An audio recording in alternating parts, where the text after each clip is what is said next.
You're listening to Achtung Millwall, broadcasting from the beautiful South Bermondsey. Accept no substitute.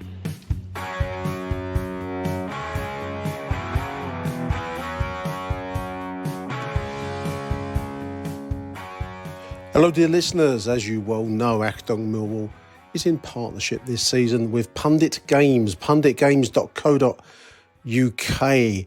A great quiz game, ideal Christmas present, birthday present, bar mitzvah, whatever you like. It's a great way to pass a few hours on a sunny Sunday afternoon or any other day of the week for that matter. But firstly, I've got to issue an apology for giving you the wrong answer on our previous show. The question for that edition, pre-match question, was a Sampdoria icon who played alongside Vialli, Mancini and later Ruud Gullit at Sampdoria. This right winger played a crucial part in Sampdoria's only ever Serie A title. He also played for Juventus, Crystal Palace and Lazio. I gave the wrong answer in the previous show. I want to apologise to you. I read from the wrong side of the card. So the answer to that question was, of course, Attilio Lombardo, as I was corrected quite rightly in the aftermath of the last edition of Achtung Millwall. But just ahead of my conversation this afternoon with Michael Avery, I thought I'd give you another question, this time with the right side of the card being read out at the end of the show by way of an answer. So there's another international one as it's to hand. This is a close friend of Zlatan Ibrahimovic, who played alongside him at Ajax, Barcelona, Inter Milan and PSG. This left back won 3 consecutive titles with Inter Milan in the 2000s. His career spanned 145 appearances at Paris Saint-Germain, 57 appearances at Barcelona, then on to Empoli, Inter Milan, 79 appearances, Ajax Amsterdam, 114, finishing his career at Cruzeiro in Brazil, native Brazil. Played 10 times for the Brazilian national team. A close friend of Zlatan, who played alongside him at Ajax, Barcelona, Inter and PSG, a left-back who played for the Brazilian national team. The answer will appear at the end of this edition of Achtung Millwall. Enjoy.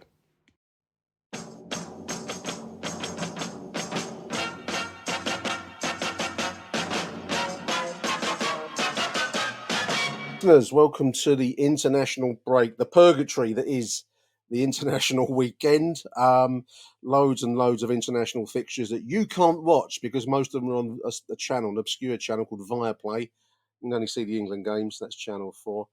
But joining me to try and bring some sense of amusement and entertainment to your long weekend of basically no football is Mr. Michael Avery. How you doing, Michael? Very well, Nick. And you said about Channel 4, I'm looking forward to my Hollyoaks and England game double bill. A load of young people covered in too much makeup pretending that they can act or play football. So, yeah, looking forward to it. Enough about Millwall. Let's talk about Hollyoaks. It's a strange indictment of modern football, Michael, where you have a Nations League supposedly covering the, however many 30-plus nations of Europe. For the most part, you can't see the football because it's on a subscription channel that no one has really... I mean, I could be wrong. There might be stacks of Viaplay customers tuned into Achtung Millwall. I kind of don't get a sense that there are, but it's a strange modern football situation where, apart from England, which is great, I want to see how England do against Ukraine tomorrow. But apart from that, it'd be nice to get a sense of the rest of the tournament. But no chance of that, mate, is there, with the way it's currently structured?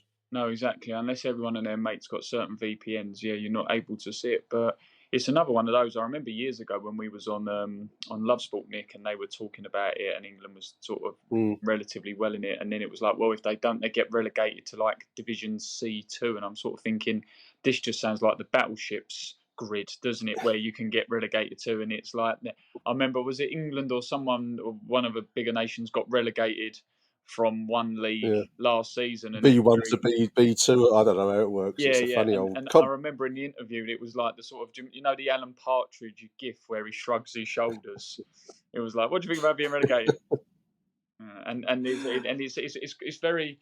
I mean, I sound like please watch it on Channel 4 if you get time. But it seems very much like the sort of Capital Cup, what it was called, or the Carabao Cup now. I mean, Ronaldo only ran around lofting that above his head when he won it. He didn't really give a toss when he was in the group stage too much. It's more like the Johnstons Paint EFL Trophy, where you've got various under-21 sides playing, somebody else's full squad, and no one really cares about it. But anyway, we Watch are it in though. that Watch weekend. it. Listen, watch it. Yeah, we've really sold it, haven't we? There was a post on Twitter. I don't know. Forgive me, I can't remember who put it. I think it was a chap called Terry asking, "Is this Millwall's most ever international call? Is this the most call-ups we've got for the various nations?"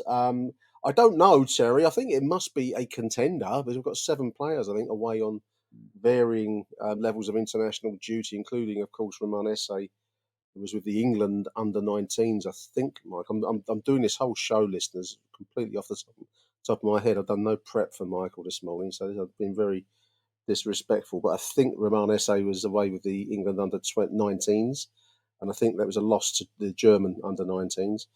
He's clearly the star of the show. But Adomo Emarku also featuring for the Republic of Ireland under-21s, I think. So, various other names, Bradshaw, Nisbet I saw in the Scottish shirt.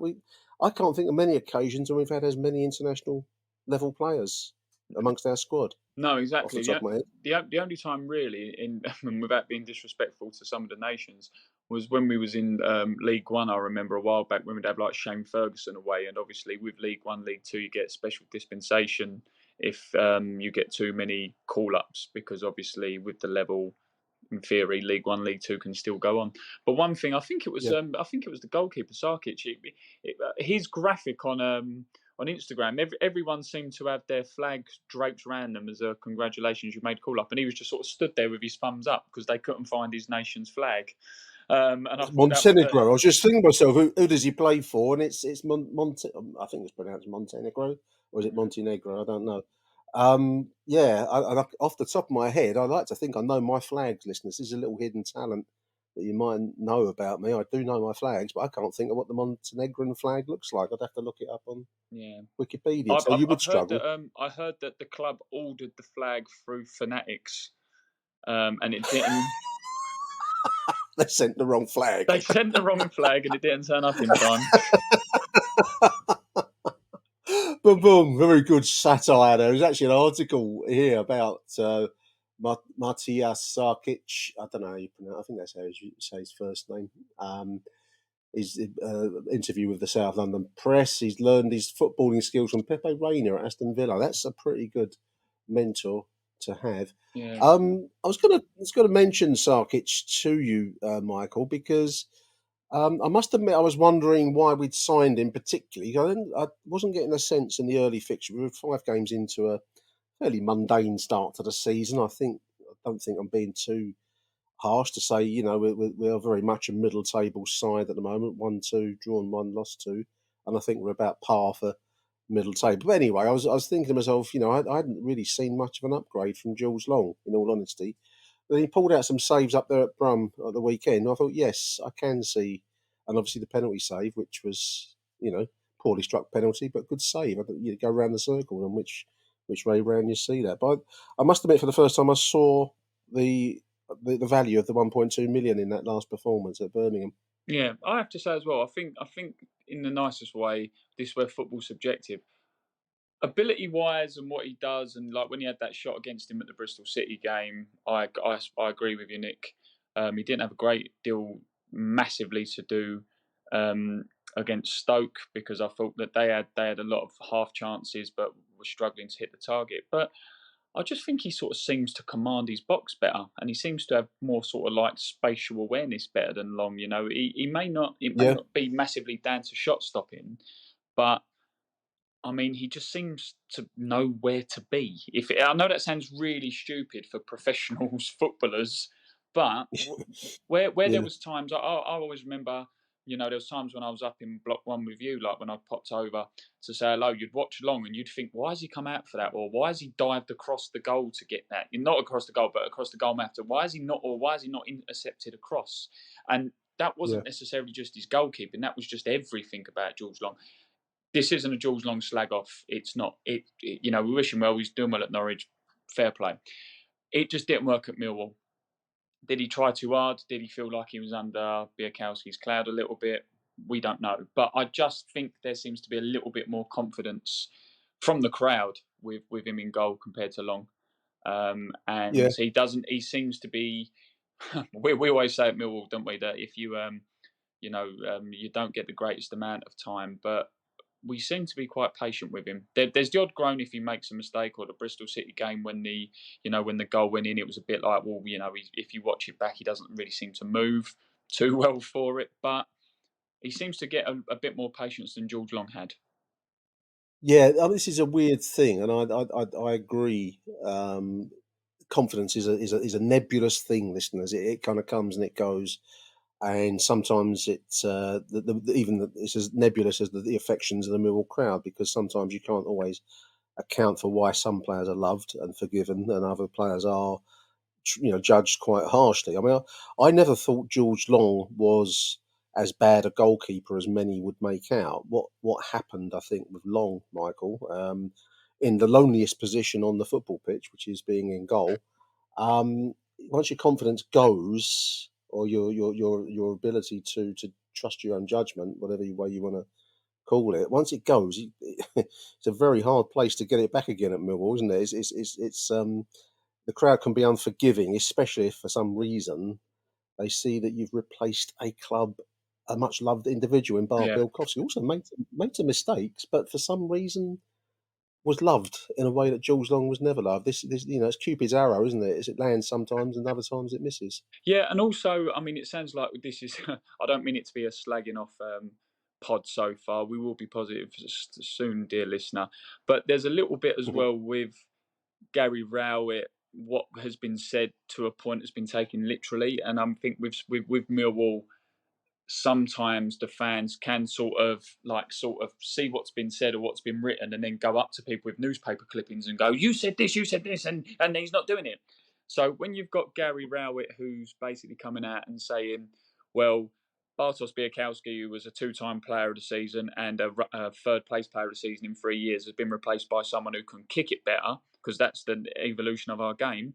And then you bring in a Yeah, goalkeeper and he can't kick it very well. it That's wasn't obviously kicking it any better. No, No, no. exactly. That's where the angry man shouting at cloud comes in a little bit. Um, but again, George Long was brought in to do a job. The job wasn't done, and when you bring in a number one goalkeeper from another club, regardless of where they finish, he was at Hull City, wasn't he? Who finished about fifth or sixth from bottom the season before we signed him. You're asking for trouble if you sign two number ones, in my opinion. You can have good competition, a very decent number two. But if you ask if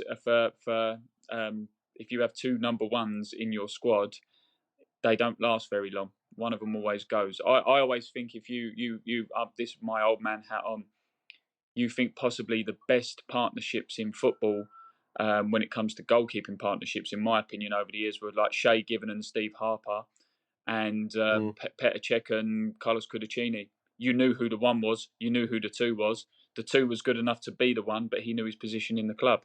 When you've got two number ones, and one of them is incredibly popular, and you try to get rid of him for some, people will look for the chinks in the armour. But I might just be looking into yeah. that too much.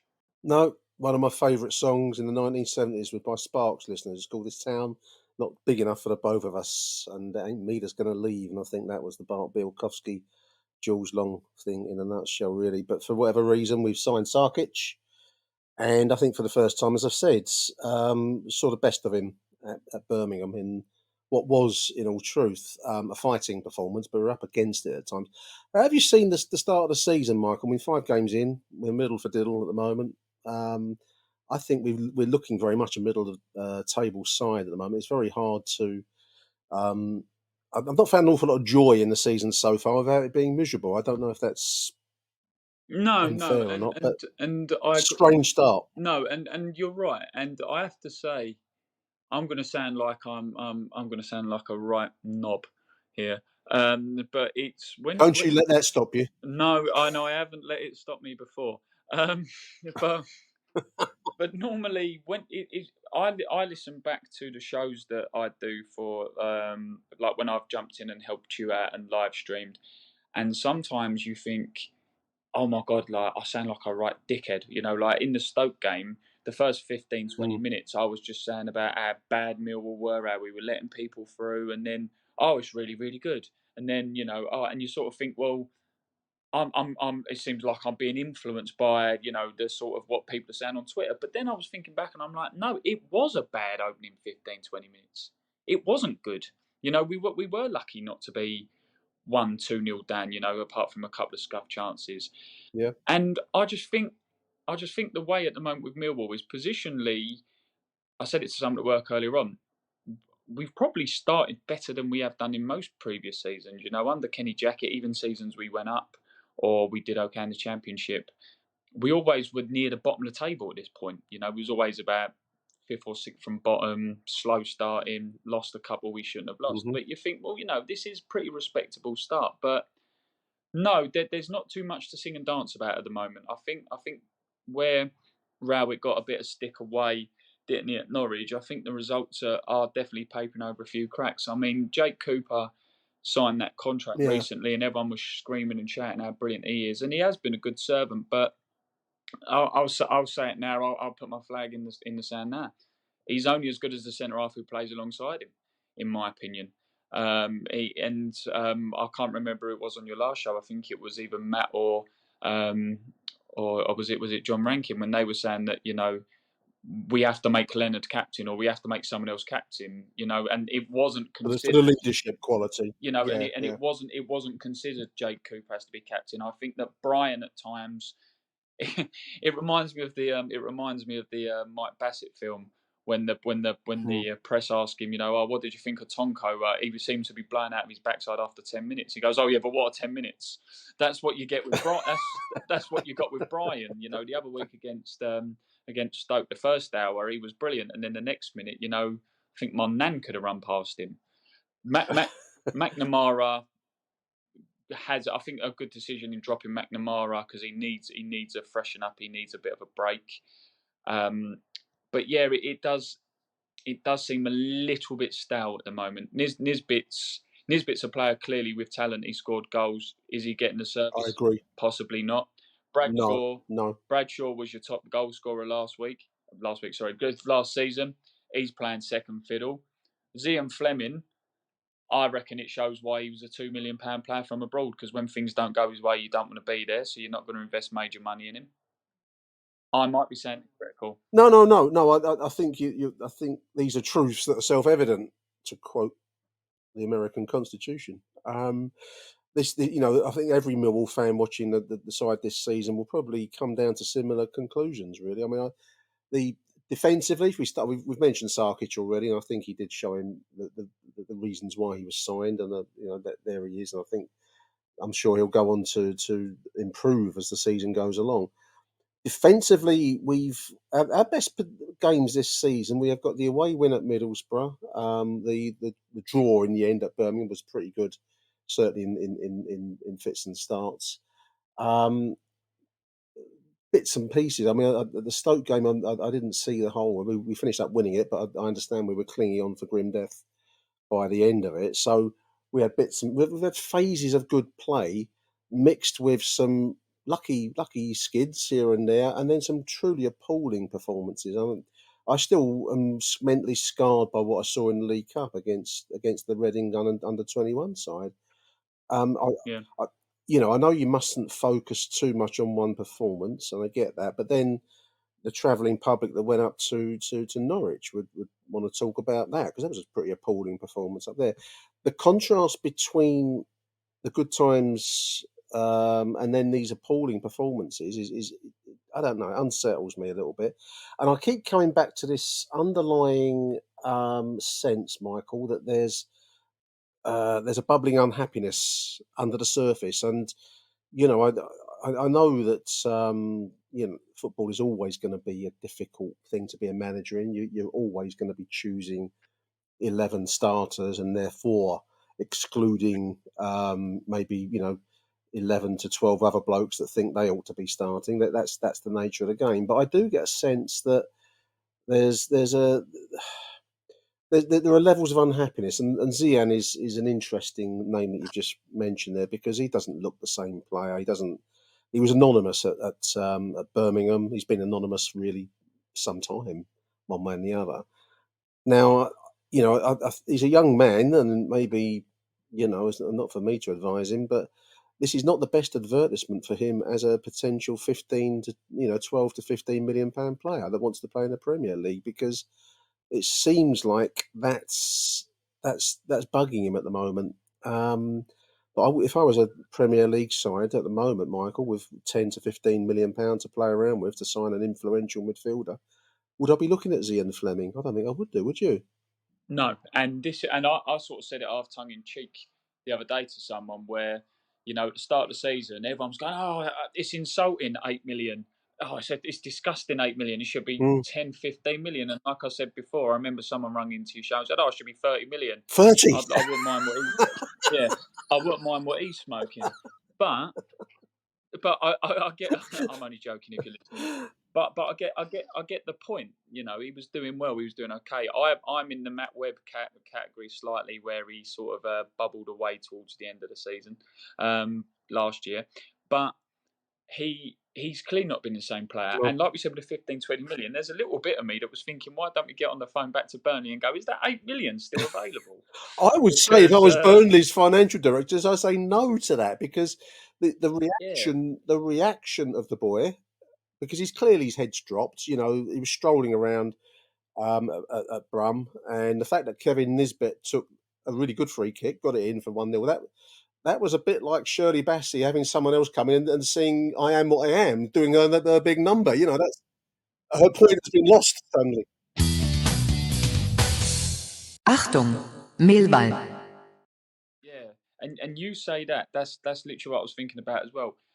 I would be concerned. I mean, they probably won't give a toss what I think, but I'd be if I was the likes of Sean Hutchinson, Jake Cooper, Murray Wallace, more central defensive players who, especially more in the case of Jake Cooper, where he's a bit younger, I'd be more concerned the fact that basically a crock job centre midfielder who can't play more than 5-6 games a season has come into the back line and is arguably the best defender we've had for ages and will probably be player of the season if he plays like Yeah. this. And when I say crock job, I don't mean that in a disrespectful way. No. That But sounds he horrible, so I injures do easily. apologise.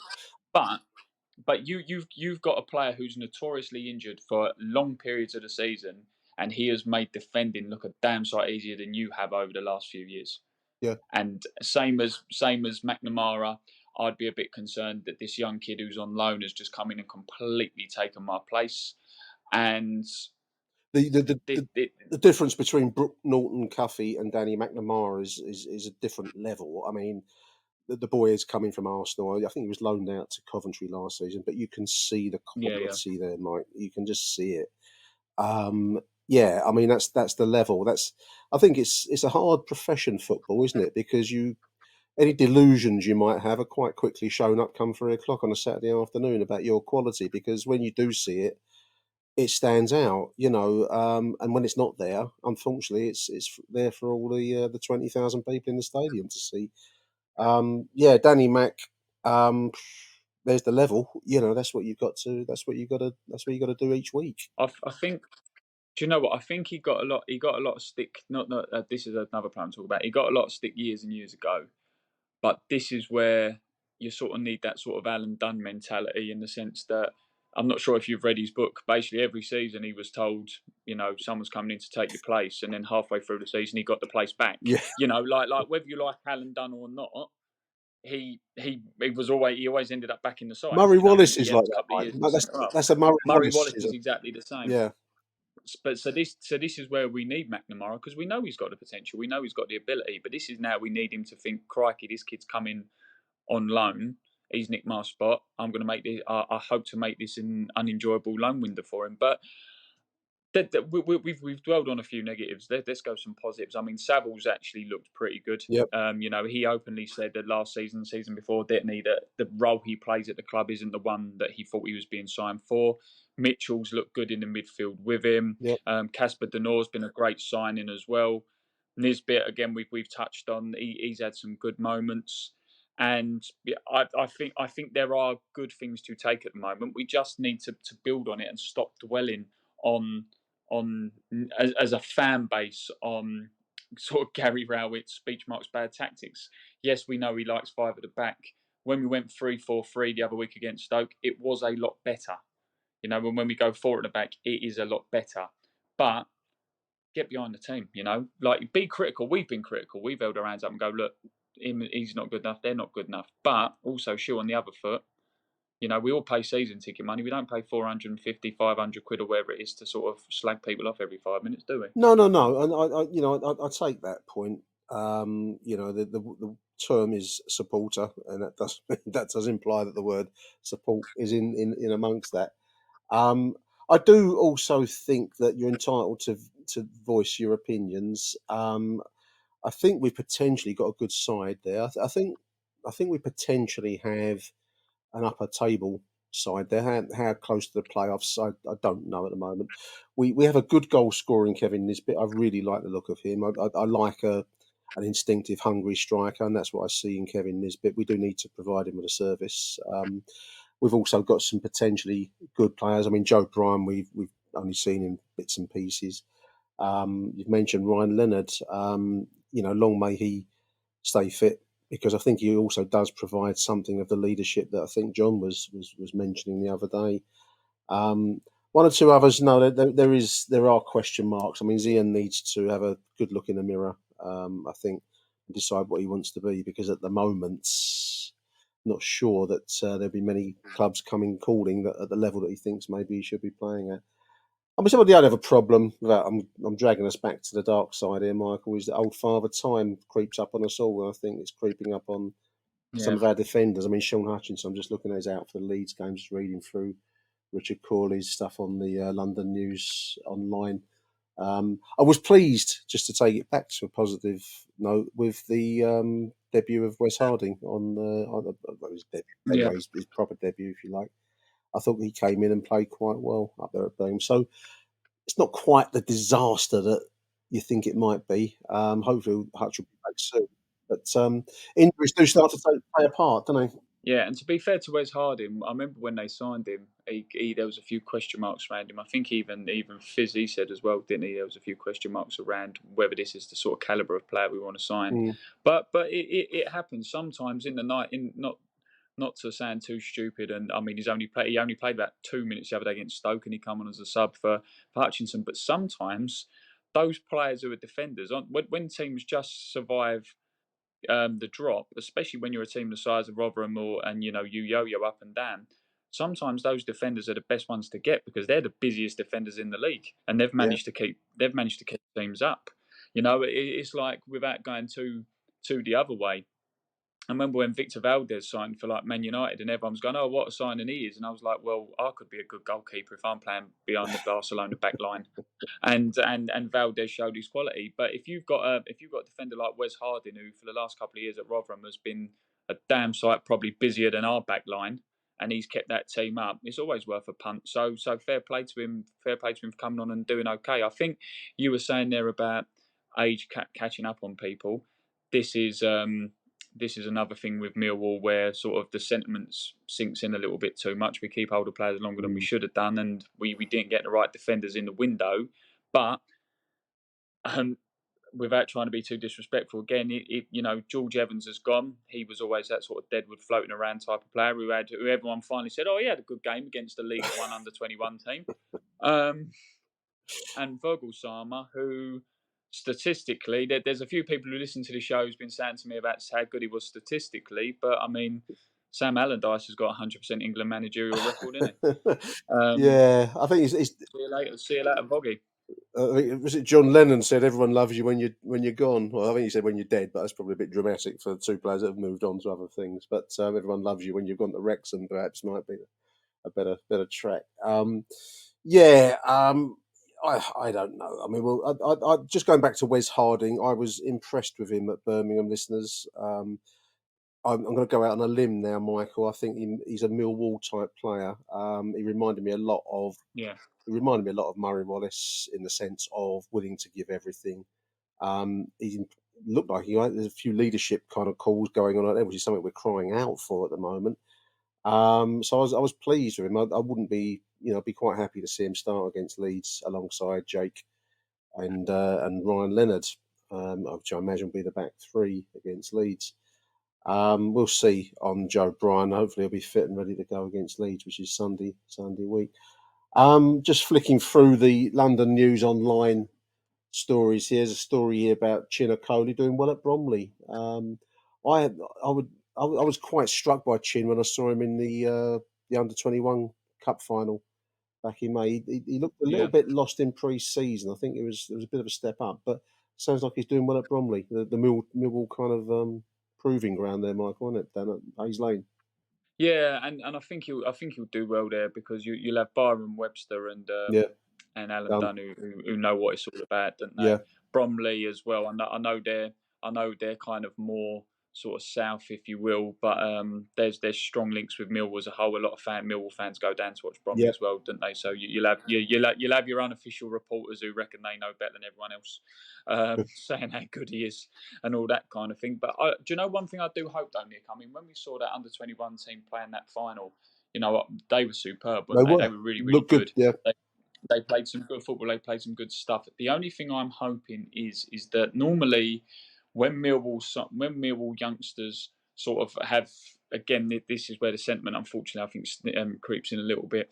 When Millwall youngsters come through and they play like their pre-season against Canvey Island, or they'll play against Concord Rangers or someone, you know, you'll always have someone go, oh, they're really, really good. Oh, they're amazing. They're brilliant. And then 6 weeks later, they get released, or at the end of the season, they get released. And you sort of think, well, that seems obviously like a little bit of a rush thing. Maybe give these ones a little bit of time, because that entire squad, I'm not saying sign all of them, I'm not going that far, but there were certain players there who had that little bit of spark, who knew what to do with the ball and not even knew what to do with the ball, but they were trying things you don't see from first team football. Yeah. And if you could just keep some of those around for that little bit longer. I know football's a results based business, and especially the higher up you go, but you're not going to get anywhere if you just keep releasing your youth players. No. So no, 100%. Keep loaning them out. 100%. Yeah, keep loaning them out. Keep an eye on them, and then see how we get on. Alex Mitchell, of course, he wasn't involved in that game, but Alex Mitchell's on loan at Lincoln at the moment. I don't know. This was asked at. I was talking to some of the chaps at Birmingham, asking about Alex Mitchell, whether there's a recall clause if we should need it. I don't know. Or Chin actually at Bromley. I don't know if there's a there normally is, isn't there, in case we get into a dire straits, you know, injury wise. So I'd hope there is. Yeah, but even then though, you say that, and I know you're saying there normally is, but how many players would we have to be out for them to be recalled? Well, you'd only recall them if they were looking like going to be permanent fixtures in a side that, because otherwise you're denying them. Alex has gone to Lincoln for first team football, so has Chin, to get regular first team football at this level. And if you're not by pulling them back, you might only need them for 1 or 2 games, and you've denied them that for the rest of the season. So I don't know. Yeah, exactly. I don't know, listeners. There probably is, but as you say, at what point does that become a thing? Don't know. Mill versus Leeds, nearly a sellout. That's a pretty good crowd for a Sunday morning fixture, Michael. And it's on the TV as well. But apparently we're nearing a sellout in the Sunday game after the international break. Amazing. Yeah, that's brilliant. And I mean, Mill Leeds always shows that. Again, why the fact they've moved that game. I mean, if they say it's because of TV, fair enough. But if they say it's because of like security reasons, again, for me, that'll always be poor, because Mill Leeds was always Saturdays at 3 o'clock, or sort of midweeks when it was away, wasn't it? I think you're seeing a lot of that with the Birmingham game kicked off early for no apparent reason. I think there was the catch-all security. I think it wasn't on telly, and I think at some level the Leeds game they can show it on telly and call it security again, I suppose. Well, this is where I'm crossing my fingers and praying to the football gods, because my little side who I coach, our first league game of the season is next Sunday. Right. So if we're at home, I'm going to ask for like a 6 o'clock in the morning kickoff, so that I've got time to get to the den. Yeah, but we'll see. But no, it'll be a good game. Millwall, I mean, I know we poke fun at Leeds, and Leeds don't particularly like Millwall. As much as they say that we're too small for them, they love it as much as we do. Let's not mess about. But they're always good days out, aren't they? They're always a good laugh. Always played in the right spirit. Yeah. I always enjoy a Leeds game. It's pantomime, isn't it? And that's fundamentally, listeners. That's why we go to the den. It's a pre-Christmas pantomime all the time. There, it's constant. Two players we did get a quick view of briefly up at Birmingham was Luton Town midfielder on loan, loanee Alan Campbell, who's got a stunning resemblance to Yuri Skalak. Michael, I think that you ever see him in the same room at the same time. And loan deal for Ryan Longman, I thought looked pretty good up there. Both stories in the London News Online. So I'm fingers crossed that we see some more of those two. I think Campbell looked a little bit unfit, in all honesty, but I'm hoping that he'll can give some contend and some competition for Zian Fleming's place, because I think Zian does need a bit of competition, like other players do, to G them up a little bit. Yeah, and the thing is as well, he was down in he was at Luton, obviously, got promoted with them, and he wants to sort of half be playing first team football and show to them, what they're missing out on, or at least try and have a spell with us to try and get back in their first team, if you will, with recalls and things like that. Yeah. So yeah, no, let's hope he does well. Look, there again for the criticism Row it gets for he's not signing players in particular positions or not playing right systems. He's signing players. Yeah, the one downside is I'm not a huge fan of loan deals, because again, like we've had with Creswell, like we had with Ballard, Yeah. with decent players, we have to send them back, Yeah, they're not especially when you sort of ours. build your team That's around them. right. And It's like falling in love with yeah, your holiday girlfriend, listeners. You got to go home absolutely, after 2 weeks. and then you get on different planes going home. She goes back up to But it's Manchester. You come home to London. You never see each other again. We've all been there. Long while ago, in my case. yeah. Exactly, Um, but it's but no, they're signings that the fans moan. We want signings. We want signings. Well, there you go. Here's a couple, and they've all got a bit of pedigree. I don't think this hasn't been one of those windows where you sort of like fall down and think it's been so amazing. But no. they're players who have caliber, who have quality. And just to mention, I think we mentioned it in the previous show, but shout out to James Berylson. It's continuing the backing. I mean, the fact that we're making signings, that all of this costs money. None of this comes to nothing. And the backing of the Berylson family underpins the club, and where would be without it? So big shout out to James, or Jimmy. I think he called Jimmy, but I can't call him Jimmy till I've been introduced to him as Jimmy. It just doesn't do, listeners. Just looking through the Southwark news at Den, you can very much tell it's international break weekend, Michael, because the storylines get ever flimsier here. Steve Morrison's being interviewed on his life as Hornchurch's boss. This is the lead story on the news at Den. I must admit that was a strange move, quite a brave move in a way by Morrow, because he's gone from Cardiff, Championship level club, to Isthmian League football, which is, to learn the business, I suppose. I mean, you start at the bottom, don't you? From like learning to be a corner shop manager before you hopefully become chairman of Tesco's or something. An interesting move. Yeah, from what I've heard as well, with Hornchurch, they've always been quite a name in the non-league game, as Yeah. we all know. You do get certain teams who, I mean, don't get me wrong, where I'm with Erith at the moment, you see some teams like I don't even know who they are, kind of thing, or Yeah. we might get so in the cup kind of thing. But I mean, Hornchurch are well known, and from what I've heard, they've got serious ambition this season. Like they really have. Like they want to Some go up money and up and seems up. to have come in, doesn't it? Yeah. Yeah, and as much as people say about Morrison and all that kind of thing and learn his trade, it's a bit of a coup as well for them getting someone like him involved. I mean, I'm looking at the table now. They're fifth. Played five. They've won two, drew one from their first games, and then actually they've just looking at it now across the board. They've won three, drew two. So it's not a disastrous start really. No. And they're behind the sort of the Chatham who have had successive promotions from Skeffel and Billericay, who I know we had the Jamie O'Hara thing, didn't we, when he was there? Yeah. They're looking at going back up to Conference South. Carshalton are there as well. It'll be good for them this year. I mean, we're not going to start jumping and shouting about non-league football. I do enough of that on my other show that Nick helps me with. But yeah, it's a good move for Morrison.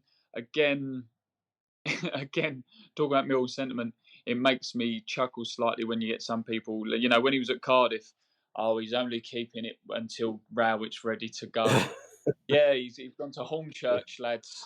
I think. So I wonder. Well, I think it's I wonder how long he'll be moving around. it's a tough thing to recognise where you need to improve, and I think it'd be easy to become deluded after managing from out of nowhere, pretty much in Steve Morrison's case at Cardiff's level. But clearly, if you're honest with yourself, you've got to improve and you've got to learn the business, I suppose, is one way to put it. Man management and all the rest of it. So he's gone to Hornchurch to learn it. I did say I caught up with Harry yesterday, listeners. Went to the cricket with Harry, so I did say we're going to get down to Hornchurch at some stage, maybe another international break, just to see what Steve Morrison managing Hornchurch looks like. So we might get over to. I think they're called the Bridge. I think is their ground, but we'll see. Otherwise, it's largely filler stories on the news at Denmark. But one thing, another filler story that did catch our eye was the official club website put out your favourite Millwall kit in the last 30 years. This is a tweet, wasn't it, to choose your favourite kit? I suppose since the move to the new den. Yeah, it's always a good idea advertising the old kit while people are waiting for the new one. It would be nice to get the new one, wouldn't it? I think there's still issues out there. But yeah, this is when in doubt, fall back on nostalgia. That's always been my watchword, and I think it's becoming the club's watchword at the moment. It's a head-to-head. Winner stays on. I don't know if there's at the moment 94-96, which is the white-sleeved Asics. Captain Morgan. Absolute classic. The one that had lions written along the side, and the big collar you could do your Eric Cantona impressions with. That was by far the best kit we've had in my lifetime. Yeah, no, I'd agree with that. That was a good kit. And also the training wear that came with it. Oh, I see. They've done it as a head-to-head. So 94-96 is prevailing over the openings, the pinstripe one, the Captain Morgan pinstripe with royal blue that we wore. Do you know what as well that makes me think sometimes the Millwall admin are taking the piss out of us? And not only have they not got kit in, the first one that went up was this year's kit against the Euro Ferries, a company who had no ferries. At least that Husky chocolate does exist. I've seen it. So yeah, Euro Ferries. Yeah, but yeah. So yeah, what is it? The Mandela effect, Husky chocolate. We all think we've seen it, but we haven't. No, but yeah, that blue with the white sleeves was nice. I didn't mind the blue pinstripe; that was good as well. The South London Press one. I like this. There's a late 90s South London Press, slightly darker blue. Yeah, with the sort of faded line in the background. Yeah, it's like a button-up collar, like a grandad collar. Yeah. Which I quite liked. Trying to think otherwise. I can think of some of the ones I didn't like. I never liked the. There was a playoff kit we wore. We had like a sponsor, the one that Neil Harris has in the graffiti Banksy look image. There's got some stripes. Oh, the CYC. CYC. I never liked that particularly. I don't know why. I just thought it looked a bit ugly. Did we go to Wembley with that one? Was that the Scunthorpe one we wore against Scunny? So I was never keen on that. The other one I never really liked was I call it David Livermore. When we went to Europe, we had like an inside out kind of looking kit. Like we wore all blue against Ferencvaros, and it was like a funny kind of shade of blue and funny kind of collar. Yes. The old Becco kit. That's it, Becco, and I think there was like a fashion for having the seams on the outside, or I don't know. It was Right, it wouldn't pass muster on the sewing bee that my missus watches, listeners. I'll tell you one in recent years I did like. I mean, the Racing Post ones with the white, where you look like a sort of child's version of a Killer Wow where he draws squares was shit.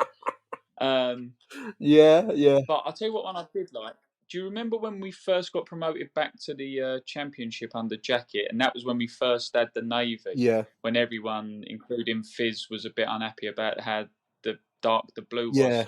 That CYC, I like that kit. I thought that was really smart. I quite like the dark blue, which for me harks back to the club's origins. Many people tell me that's it should be royal blue, but that was a change made in the 1930s. Do you know what one will win it? If it's been in the poll and I've missed it already, do you know what one? I'll have a little. You're not a betting man, Nick, I know. but I'll I have a abhor 50. betting.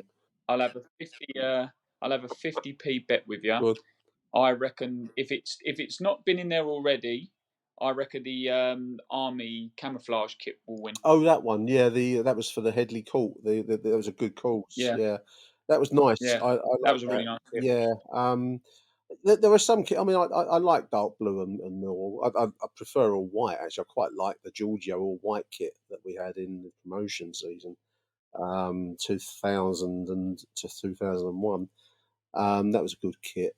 But yeah, I mean, at the moment the club are doing this head to head. So get on there, listeners, take part in their social media contest, and we'll see what comes up. One thing I would say, I know we've knocked the club shop a few times, and it's clearly got its issues at the moment.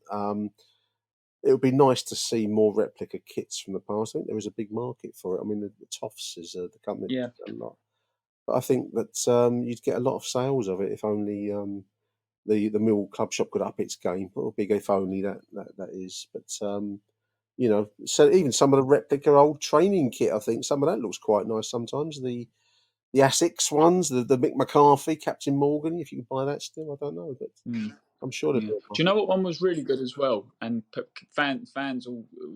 I'm going to make this longer to really build it up, so like a drum roll. Right.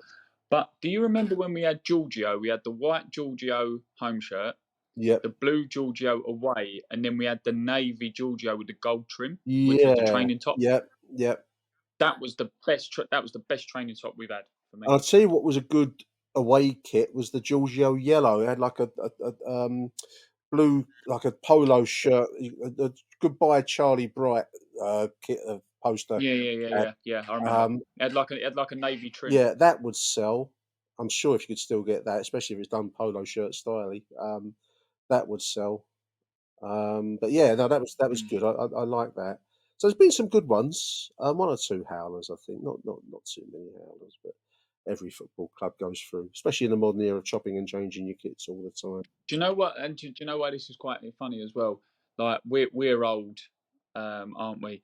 Do you remember the days in the mid-90s when Millwall's goalkeeper kit was exactly the same as Blackburn's and Leeds because it was the It same was a manufacturer and they template. couldn't be bothered to Yeah, change? just stuck a different badge on Yeah. You'd walk in the front room quickly and you'd see Tim Flowers taking a goal kick and you'd be like, oh, I didn't know Millwall was on telly. No, we're not. We had one with a Yeah. dark blue with a gold trim a couple of years ago now. It was like, I can't remember which season it was. Mason Bennett wore it, like a dark blue shirt with a gold trim rather than the white trim. I quite Yeah. like that. That was quite nice. But That was our first season back from COVID. was that the season? Yeah, it must Mm. have been. Yeah, that's true.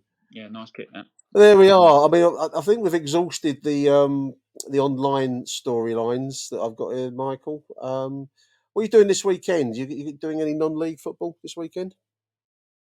I might do. I might need. Erith Town have got Snodland Town away. Should be a big game. Erith are doing really, really well in the league at the moment. I mean, it's early doors. There's not been too many games at the moment. And the thing is, with non-league football, any level of non-league, you just have someone with a decent investment or decent youngsters coming through. They'll do well. Yeah. But Erith have had a good start. They've recruited really, really well. Good togetherness at the club. The only game they've lost in the league so far is against Whitstable, who a lot of people fancied for the league with Faversham. So, as I said the other day on the show, I'm not sure if anyone listened to it. If your only defeat so far is against one of the teams who people are predicting to go up as automatically as champions, you're not doing a lot wrong. They're thereabouts. The football's good, and Snodland are a team who come up from Skeffel Division 1 last year, so there'll be a good test for Adam Woodward's team. So fingers I crossed. was amazed to see even League One. How many League One fixtures are postponed this weekend because the reach of the European nations and all the rest of it means that you are going down to League Two below level before you can get a substantial card of fixtures. So yeah, I mean, as ever, I think it is non-league day on Saturday, isn't it? I mean, they use these opportunities to try and get fans to investigate their local side wherever you may live. Give it a go. I've really enjoyed my trips last season, particularly. I haven't really been this season to do the grassroots show. So wherever you are, from Thamesmead to Tiverton, wherever it might be, get yourself to your local club because they need the support, and buy a beer or something while you're there. Do pay your fee to get Yeah. in, buy a beer. I mean, It goes a long way, Mike, doesn't it? yeah. I mean, that's the thing as well. I mean, it's not always just like I'm not saying jump in your car and do 100-mile round journeys. I'm really not. But like the other week, Erith had Burgess Hill in the FA Cup extra preliminary. So it was a nice sunny afternoon. I was like, do you know what? I'll go down there. And you think, what a nice little ground this is. Yeah. Like decent clubhouse. You got like the little lottery man at half time. Little little raffle tickets of.